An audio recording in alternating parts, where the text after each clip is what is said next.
G7 देशों के बीच भारत की मौजूदगी ने पहले ही पूरी दुनिया का ध्यान खींच लिया और फिर बाद में एक एक कर जर्मनी से आई तस्वीरों ने भारत के प्रभाव को भी दर्शा दिया। अमेरिका के राष्ट्रपति जो बाइडेन हो या फ्रांस के राष्ट्रपति इमैनुअल मैक्रोन, साउथ अफ्रीकी राष्ट्रपति सिरिल रामाफोसा हो या फिर कनाडा के राष्ट्रपति जस्टिन ट्रूडो, इन सभी राष्ट्र अध्यक्षों के साथ आई भारत के प्रधानमंत्री नरेंद्र मोदी की तस्वीर भारत के प्रभाव को दिखाने के लिए काफी थी। प्रधानमंत्री मोदी ने अपने दौरे के दौरान कई जरूरी मुद्दों पर बात की थी। G7 सहित दुनिया के सबसे अमीर कहे जाने वालों को भारत ने स्पष्ट संदेश दे दिया। यूक्रेन में जारी युद्ध को लेकर भारत ने सभी देशों को चेताते हुए कहा कि सभी को संयम रखना चाहिए।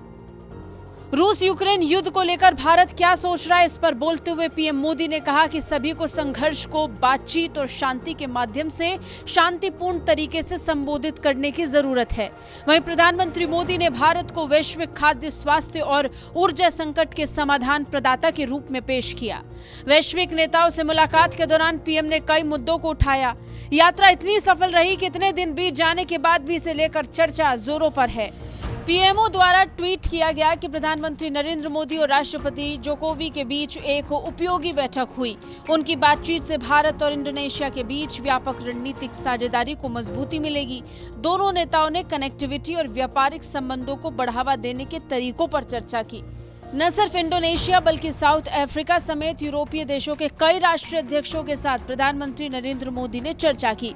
इस यात्रा के बाद पीएम मोदी ने कहा कि मैं जर्मनी के लोगों और स्कॉल्स को, जर्मन सरकार को पूरी यात्रा के दौरान उनके आतिथ्य के लिए धन्यवाद देता हूं। मुझे विश्वास है कि आने वाले समय में भारत जर्मनी की दोस्ती नई ऊंचाइयों को छुएगी। अपनी यात्रा को लेकर पीएम मोदी ने कहा कि हम वैश्विक भलाई और समृद्धि को बढ़ावा देने के उद्देश्य से कई विषयों पर चर्चा करने में सक्षम थे। जर्मनी पहुंचे पीएम मोदी ने म्यूनिख में एक कार्यक्रम में भारतीय प्रवासियों के हजारों लोगों की एक सभा को संबोधित किया। अपने संबोधन में पीएम मोदी ने कहा कि भारत अपने सपनों को पूरा करने के लिए अधीर है। प्रधानमंत्री ने कहा, भारत अब तैयार है, अधीर है। भारत प्रगति के लिए, विकास के लिए अधीर है। भारत अपने सपनों के लिए, अपने सपनों को पूरा करने के लिए अधीर है। यूरोप दौरे के बाद यूएई दौरे पर पहुंचे पीएम मोदी के दौरे की चर्चा भी खूब हो रही है। खासकर विदेशी मीडिया अब तक रूस, यूक्रेन समेत कई अन्य मुद्दों को लेकर दिए गए पीएम मोदी के बयानों का जिक्र कर रही है। ब्यूरो रिपोर्ट, भारत तक।